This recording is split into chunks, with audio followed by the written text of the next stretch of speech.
আসসালামু আলাইকুম। সবার আগে সালাম জানাই, বলছি দেশি ফলের গুণ।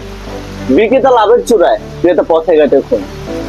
দেশের মানুষ সবাই জানে দেশি ফলে প্রচুর ভিটামিন। ফল পাকার আগেই চাষি গাছে ছিটায় ফরমালিন। খাচ্ছি দাচ্ছি কলকলাচ্ছি, পাকা ফল খুব স্বাদ পাচ্ছি, লাগছে ভীষণ দারুণ। দুদিন ঘরে রেখে দিলেই বোঝা যায় তার চেহারার কি করুন। দেশি ফলের বেশি গুণটাই বাজার চড়া দাম। চান্দির উপর বাতি ঝুলায় চলে চোখ ধাঁধানো আকাম।